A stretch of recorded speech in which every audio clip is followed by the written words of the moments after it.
Sí, ¿Me hacen bien todos? si queda ¿Me alguien hacen por bien? admitir, yo lo voy admitiendo. Bueno, ok. Bueno, trataremos de desarrollar este tema en 30 minutos, como para que queden 15 minutos de intercambio. Eh, la idea general es mostrarles qué es la neumonía adquirida en la comunidad y la importancia que tiene dentro de las infecciones respiratorias en la infancia. Las infecciones respiratorias agudas bajas, especialmente la neumonía, es todavía una causa muy importante de enfermedad y muerte en la infancia, particularmente en países en vías de desarrollo. Además, el tratamiento inadecuado puede colaborar al incremento de la resistencia bacteriana, que esto es un problema que vemos todos los días. Y mientras más avanza el país en su vía de desarrollo, más riesgo existe de que contribuyamos al incremento de la resistencia bacteriana. En esta clase nos proponemos 3 objetivos, que la primera es describir las características de la enfermedad, la segunda es darles herramientas para que puedan hacer diagnóstico, y la tercera es establecer pautas para un tratamiento adecuado. Como en cualquier enfermedad empezamos con una definición, y la definición que yo elegí es una que tiene elementos de la clínica y también de estudios complementarios. La neumonía es una infección aguda del parénquima pulmonar con signos de ocupación alveolar, traducidos radiológicamente en opacidad y pérdida de volumen, con localización única o múltiple.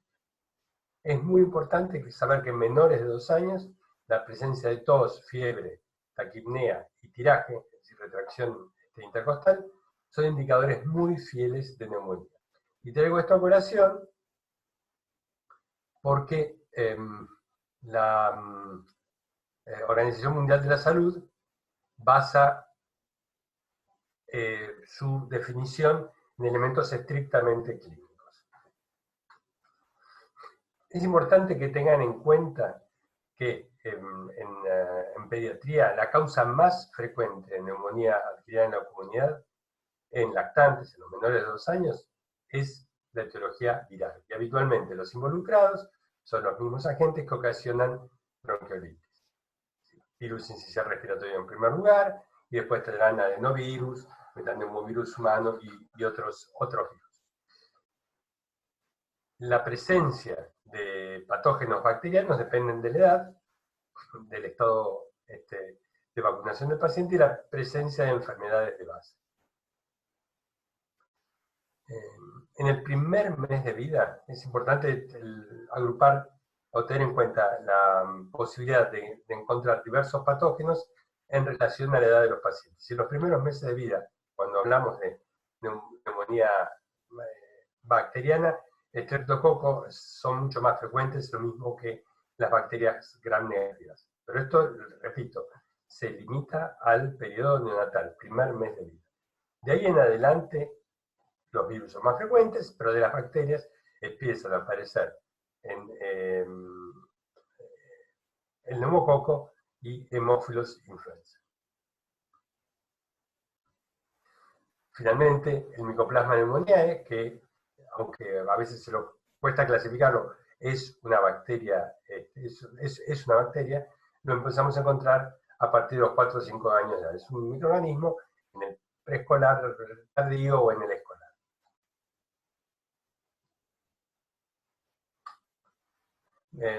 Mucho de lo que yo les estoy diciendo está volcado en el consenso de diagnóstico y tratamiento de las infecciones respiratorias agudas de la Sociedad Argentina de Pediatría. Al final de esta clase les va a quedar el hipervínculo para que puedan acceder, y así tomen esta tabla donde tienen agrupados a los gérmenes de acuerdo a la edad de los pacientes. Entonces, en el primer mes de vida, estreptococo grupo B, de 3 semanas a 3 meses, básicamente virus. De 4 meses a 4 años, por supuesto, predominan los virus y lentamente empiezan a aparecer algunas bacterias, especialmente Streptococcus pneumoniae, y a partir de los 4 años continúan el Streptococcus pneumoniae y empieza a aparecer el Mycoplasma pneumoniae. Esto es una simplificación del problema, pero lo que tiene que quedar en claro es que por debajo de los 2 años la causa más frecuente de neumonía es viral. ¿Qué tenemos que hacer frente a un paciente con neumonía? Primero tenemos que evaluar el grado de compromiso del estado general. ¿Sí? De nada nos importa tratar de establecer cuál es la potencial etiología si el paciente está grave. Siempre primero es ver cuál es la gravedad del paciente. Segundo, vamos a evaluar la semiología del aparato respiratorio. Los signos más importantes, ya les dije, es la taquipnea, la presencia de sibilancias, si hay elementos de un síndrome de condensación, raro encontrarlos en el lactante, en el menor de 2 años, es más fácil encontrarlo en pacientes preescolares o escolares, pero ustedes pueden encontrar una disminución de la entrada del aire, del murmullo vesicular, que es el signo semiológico más frecuente en pacientes pequeños. También es importante evaluar si hay signos y síntomas acompañantes. Algunas infecciones se pueden acompañar de exantema, o el dolor abdominal, que no es raro en pacientes con una neumonía bacteriana. Y finalmente tienen que evaluar la presencia de factores de riesgo para hacer formas graves de infección respiratoria. Esta tabla lo resume. Estamos hablando, por supuesto, de ser menor de 3 meses, tener inmunodeficiencias, cardiopatías congénitas con repercusión hemodinámica, enfermedades pulmonares crónicas, tener el antecedente de prematurez o bajo peso al nacer, desnutrición y alteraciones del neurodesarrollo.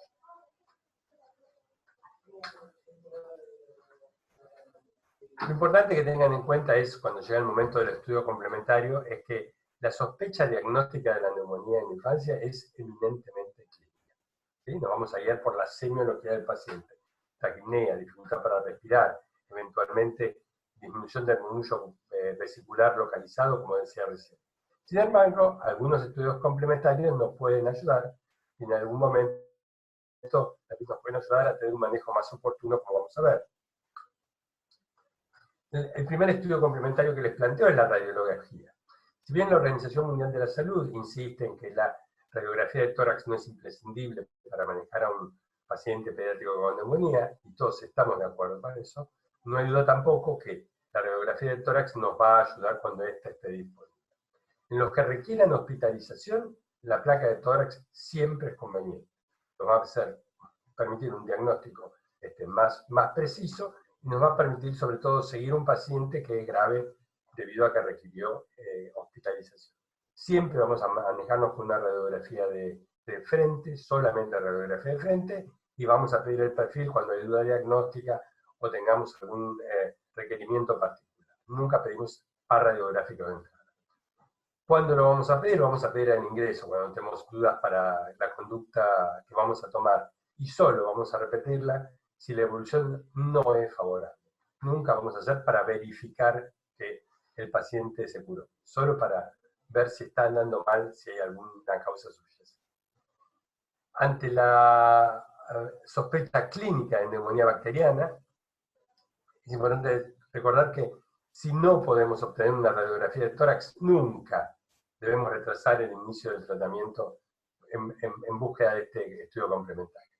Si lo tenemos disponible, es bueno tomarlo, nos va a ayudar. Pero si no está disponible, nuestra decisión se va a basar exclusivamente en aquí.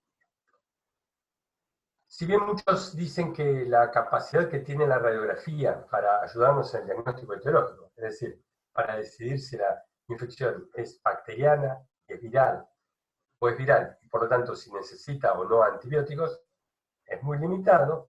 Sin embargo, hay alguna evidencia de que hay patrones radiográficos bastante característicos para neumonías, para algunas neumonías bacterianas y para algunas neumonías virales. Es fácil encontrar en las neumonías bacterianas una imagen de condensación, que es la típica neumonía consolidante, y en las neumonías virales es más fácil encontrar patrones intersticiales y que rara vez se limitan a un solo segmento o lóbulo del pulmón. Por supuesto que entre estos dos paradigmas, por así decirlo, tenemos una enorme cantidad de casos donde las cosas no son tan claras y donde no es tan fácil identificar un patrón determinado. Estas son algunas placas para que ustedes puedan tener idea de a qué nos estamos refiriendo. Como todas las imágenes es mejor cuando las ve uno en la mano, pero fíjense, esta es una neumonía bacteriana, tiene una condensación del lóbulo superior derecho, Tiene diferencia si esto fuera una atelectasia porque es mucho más amplio. Las atelectasias suelen ser un poquito más terminales. Esta es una neumonía del lóbulo medio, fíjense que hace contacto con el mediastino y tiene a su vez derrame, por lo cual ustedes dejan de ver el seno costofrénico, fíjense cómo es del lado izquierdo, y acá lo pierden justamente por el derrame pleural. Esta es una neumonía viral, fíjense cómo tienen unos infiltrados difusos, iliofugales, y que comprometen mucho más de un segmento. De hecho, acá compromete los dos pulmones. Este era un adenovirus. Y finalmente, como estamos en etapa de COVID, esta es una neumonía, el primer paciente que tuvimos con una neumonía por COVID en el hospital. Fíjense que los infiltrados también toman ambos campos pulmonares. Bueno, este es el estudio complementario que eventualmente podemos pedir frente a la presunción de una neumonía en la radiografía del tórax. ¿Qué pasa con el resto? El hemograma no es imprescindible para el manejo del paciente ambulatorio, esto está claro. Los pacientes hospitalizados en general sí lo hacemos porque son pacientes más graves y tenemos que estar seguros que no tenga otro factor u otra condición subyacente. Y lo que vamos a encontrar en las neumonías bacterianas es leucocitosis y desviación a la izquierda de la fórmula leucocitaria, es decir, aumento de los neutrófilos inmaduros. Si ustedes, no es infrecuente encontrar leucopenia y eso sí es un signo de gravedad. Otros reactantes de fase aguda, la eritrosedimentación, proteína C reactiva, procalcitonina, son indicadores de infección y aunque son más frecuentes, pues más frecuente que estén alterados en infecciones bacterianas, no son patognomónicos y hay dudas sobre si nos puede ayudar a diferenciar infecciones bacterianas de virales. ¿Cuándo es imprescindible ir a la pesquisa microbiológica, la pesquisa etiológica? En los pacientes que son tratados en forma ambulatoria no hace falta, ¿sí? Nosotros vamos a guiarnos por nuestro criterio clínico y eventualmente en una radiografía de tórax para decidir si ese paciente es más fácil que tenga una neumonía bacteriana o una neumonía viral y decidir si tiene o no que recibir antibióticos. En los pacientes que requieren hospitalización, por ejemplo, en nuestro hospital está normatizado que en todo paciente con una neumonía se hace pesquisa etiológica completa. Buscamos virus y buscamos bacterias, ¿sí? Igual sepan que la capacidad que tenemos, aún utilizando todos los métodos diagnósticos, microbiológicos disponibles, la capacidad que tenemos de llegar al diagnóstico es más o menos limitada. Por ejemplo, el hemocultivo, que es la práctica más frecuente para pesquisa bacteriana, difícilmente supere una 5 o un 10% de recuperación de germes.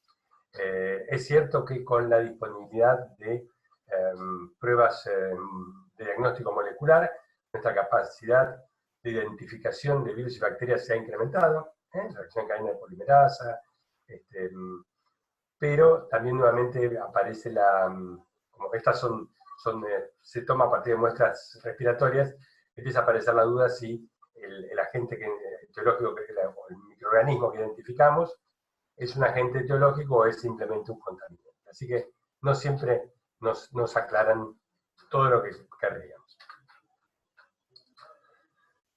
Hay mucho escrito sobre si es posible identificar o decidir si un paciente tiene una infección bacteriana o una infección viral a partir de elementos de la clínica o del laboratorio. Eso es lo que se llama inferencia etiológica. Y hay algunos elementos que el sentido común nos hace pensar que sí. Como les decía antes, la edad es el indicador más fiel de etiología viral. La posibilidad que una neumonía sea viral por debajo de los 2 años de vida es altísima. Es una cuestión meramente estadística. Lo mismo que la posibilidad que una neumonía sea bacteriana cuando ustedes encuentran una condensación lobar segmentaria es muy, muy alta. Así que, aunque no son signos o elementos patognomónicos, colaboran a darnos una idea de cuál puede ser la etiología. Mucho más cuando se los une en conjunto. Nuevamente, si nosotros tenemos un paciente de más de 5 años con una condensación lobar, que además tiene una leucocitosis con desviación a la izquierda de la fórmula y una eritrosedimentación acelerada, es muy probable que esa neumonía sea bacteriana.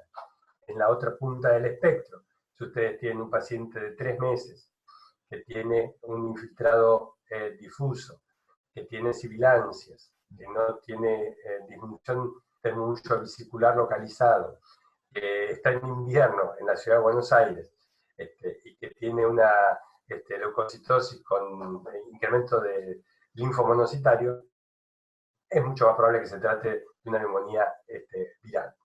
Bueno, usando algunos de estos elementos se han construido tablas de identificación, o lo que se llama habitualmente scores, tablas de puntaje. Nosotros hicimos uno que se llama Bacterial Pneumonia Score, que toma algunos elementos muy fácilmente identificables en un paciente que se nos presenta, que es la temperatura, la edad, la cantidad de neutrófilos inmaduros y algunos elementos de la radiografía de tórax, y los puntúa, y con la suma de los mismos conseguimos un puntaje final, y nosotros pudimos establecer que los pacientes que tienen 4 o más puntos de este score tienen una enorme probabilidad de tener una neumonía bacteriana, o lo que es mejor todavía, los que tienen menos de 4 puntos es muy poco probable que tengan una neumonía bacteriana, por lo tanto podemos quedarnos tranquilos si no les damos antibióticos. Entonces, cuando no tenemos que utilizar antibióticos, ¿qué es lo que utilizamos? Utilizamos el tratamiento de sostén. El tratamiento de sostén incluye medidas generales para manejar la hidratación, la nutrición y el soporte respiratorio en caso de necesitarlo. Para las neumonías virales, como decíamos, es el único tratamiento a implementar, y en las neumonías presumiblemente bacterianas, además, sumaremos antibióticos. Vamos a ver rápidamente cada uno de estos puntos.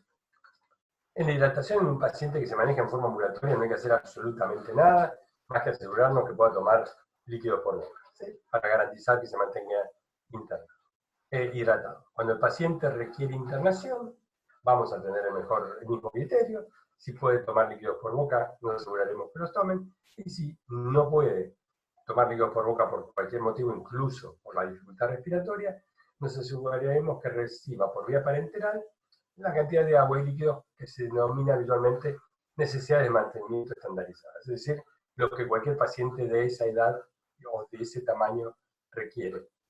Y lo iremos ajustando de acuerdo a sus necesidades reales. Vamos a ver cómo está orinando, si requiere algo más.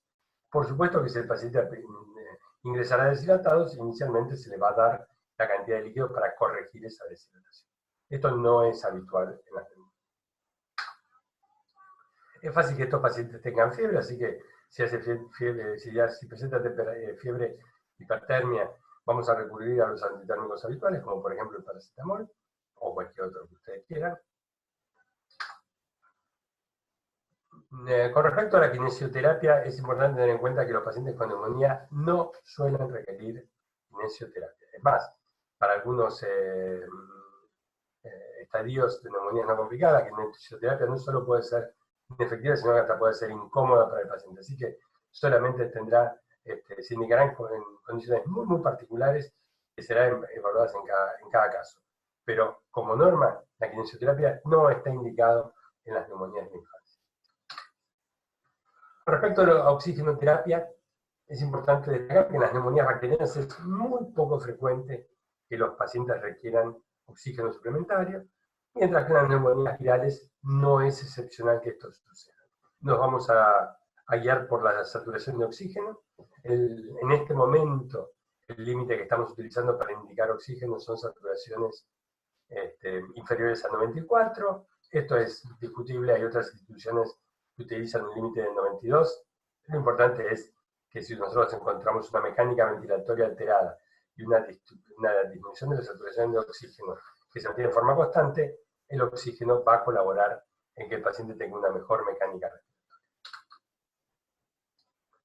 El uso de los broncodilatadores no está indicado per se en las neumonías bacterianas, pero no es excepcional que en algunas neumonías virales, en pacientes que tienen antecedentes de hiperreactividad bronquial, pueda aparecer sibilancias, y en esos casos en particular se podrá indicar broncodilatadores, pero siempre evaluando su eficacia. Si la aplicación de los mismos no cambia el cuadro, no se debe insistir con su uso. Y finalmente vamos al punto que seguramente más les interesa, que es el tratamiento antibiótico. Recordemos nuevamente, antes de hablar de este punto, que debido a la elevada prevalencia de infección viral en lactantes, los antibióticos no deberían ser rutinariamente indicados en menores de 2 años. Sin embargo, en caso que no sea posible descartar la etiología bacteriana, no duden en indicar tratamiento antibiótico empírico. ¿Qué es el tratamiento antibiótico empírico inicial? Se refiere al empleo de determinados antibióticos de acuerdo a los agentes patógenos sospechados por la información epidemiológica y los datos clínicos. Por ejemplo, la información epidemiológica en nuestro país en este momento dice que la bacteria más frecuentemente involucrada en neumonía sigue siendo el neumococo. Entonces, los antibióticos que utilizaremos serán aquellos que son los razonablemente empleados frente a una infección por Streptococcus pneumoniae. En niños mayores de 3 meses y sin factores de riesgo, la penicilina y sus derivados, por lo que les decía recién, continúe siendo la primera elección para este tratamiento. También hay que tener en cuenta que en nuestro país han incrementado mucho las infecciones por estafilococo meticilino resistente de la comunidad, porque por lo cual, cuando los pacientes ingresan con cuadros de sepsis, shock séptico, neumonía necrotizantes, casos muy específicos, se medican con cefalosporina de tercera generación más vancomicina o con clindamicina. Estos esquemas que nosotros estamos poniendo en base al conocimiento epidemiológico y las características del paciente, se van a mantener los pacientes hospitalizados hasta que tengamos el informe microbiológico de la pesquisa etiológica que hicimos al ingresar y el resultado del antibiograma. Y lo corregiremos o no de acuerdo a ese resultado. Esta es una tabla que van a encontrar en el Consenso de Infecciones Respiratorias de la Sociedad de Pediatría, donde clasifica a los pacientes en menores de 3 meses y mayores de 3 meses, y a pacientes sin factores de riesgo y con factores de riesgo. Lo demás está decir que lo más posible es que ustedes se encuentren con un paciente mayor de 3 meses sin factores de riesgo, por el cual el tratamiento va a ser de antibiótico empírico inicial, va a ser con amoxicilina, un derivado de la penicilina, en las dosis habituales, que son 80 a 100 miligramos por kilo y por día. La duración del tratamiento, 1 semana. Si por algún motivo requiere hospitalización o no puede tomar por boca, se va a utilizar otro derivado de la penicilina, en este caso la ampicilina. ¿Qué pasa cuando el paciente es menor de 3 meses? En el paciente menor de 3 meses, nosotros extendemos las condiciones de riesgo que tiene el recién nacido, el menor de 1 mes, lo extendemos hasta los 3 meses, porque estamos en un medio particularmente, como manejamos nosotros, en un medio muy vulnerable, y tenemos temor que nos encontremos con gérmenes originados en el periodo neonatal. Por eso el tratamiento va a ser siempre con ampicilina y gentamicina o una cefalosporina de tercera generación. En este caso el tratamiento va a ser siempre por vía parenteral y va a durar 2 semanas. Y, como dice acá arriba, siempre se va a hospitalizar el paciente. Esto es un caso que ustedes es poco frecuente que tengan que enfrentar. Y finalmente nos quedan los pacientes que, si bien son mayores de 3 meses, tienen factores de riesgo. En esos casos, el tratamiento va a ser siempre hospitalizado y con un antibiótico por vía parenteral. Para que recordemos los factores de riesgo, que los habíamos visto antes, son inmunodeficiencias, cardiopatías congénitas con repercusión hemodinámica. No es tener un soplo inocente, con repercusión hemodinámica, y enfermedades pulmonares crónicas también, que requieran tratamiento o cuidado continuo.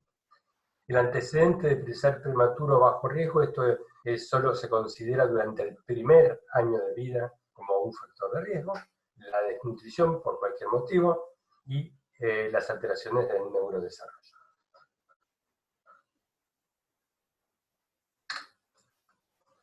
Una vez que nosotros tenemos la respuesta del laboratorio microbiológico, del tratamiento empírico, que es aquel que hacemos en base a lo que sabemos de la situación epidemiológica, vamos a pasar al tratamiento específico, que es el que requiere cada microorganismo en particular. Si bien nos vamos a adecuar a lo que diga el antibiograma, por las dudas, esta tabla les brinda cuál suele ser los antibióticos que habitualmente se pueden utilizar para cada microorganismo en particular. ¿Sí? Fíjense que para lo más frecuente, que es el Streptococcus pneumoniae, los derivados de la penicilina a las dosis habituales siguen siendo la indicación.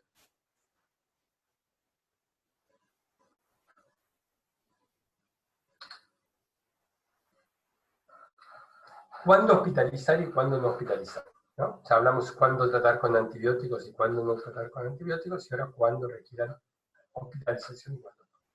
Lo importante es saber también que la mayoría de los casos de neumonía adquirida en la comunidad pueden ser tratados en forma ambulatoria, pero ocasionalmente pueden requerir hospitalización.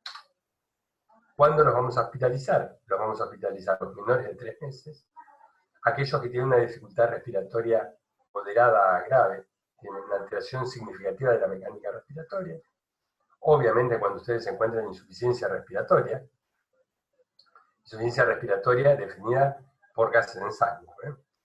Cuando hay falta de respuesta al tratamiento antibiótico, que hay pacientes que ustedes emplean tratamiento antibiótico empírico inicial, recuerden que era amoxicilina, y lo envían a su casa y a las 48 o 72 horas no hay una respuesta evidente, sea por la desaparición de la fiebre o la mejoría del estado general.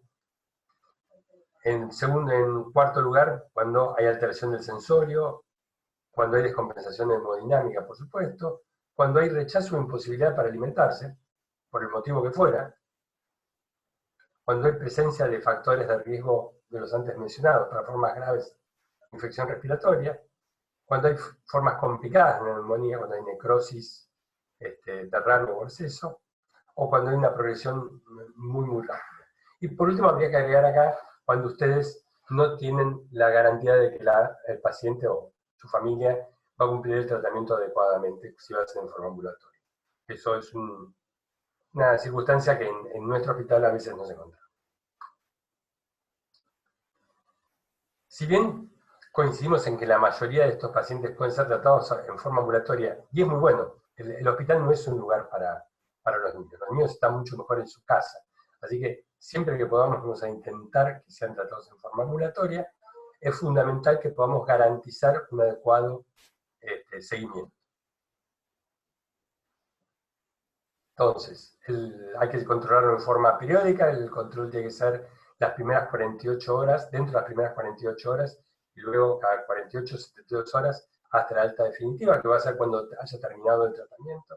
Es muy importante dar señales de alarma a los padres, decirles cuándo no tiene que esperar el día de control para venir, ¿sí? Y asegurarnos que lo hayan entendido. En aquellos que hospitalizamos y que vamos a dar de alta, tenemos que estar seguros que no tenga elementos que nos permitan sospechar que va a recurrir el cuadro si lo mandamos a la casa.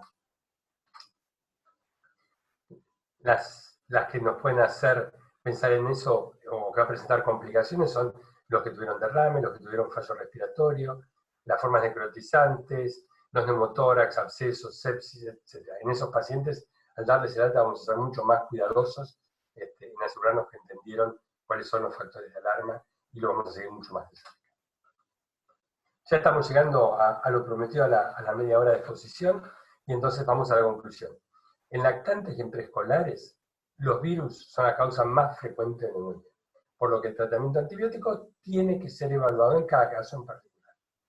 En los pacientes con neumonía presumiblemente bacteriana sin factores de riesgo, la mayoría puede ser tratados en forma ambulatoria. Y lo tercero es, frente a la duda diagnóstica o la imposibilidad de descartar la etiología bacteriana, no duden en poner tratamiento antibiótico, aunque se escape a lo que les acabo de decir con respecto. Finalmente, les dejo acá 3 hipervínculos, los hipervínculos a 3 documentos. El primero es la guía de manejo de las infecciones respiratorias bajas agudas de la Sociedad Argentina de Pediatría. Todavía está vigente la del 2015, se está trabajando en la nueva, pero no cambia en sustancial. y contiene la mayoría de lo que les acabo de decir. El segundo es un artículo muy breve que escribí sobre la dificultad que nos presenta de diferenciar neumonías bacterianas de virales, y el tercero también lo escribí sobre el uso apropiado o inapropiado de antibióticos en la neumonía. Realmente los dos últimos son muy, muy breves, les sugiero que los lea porque a lo mejor aclaran algunos de los puntos que yo acabo de expresar. Así que bueno, cumplida la 31 minutos de exposición, quedo a su disposición para alguna pregunta que puedan tener.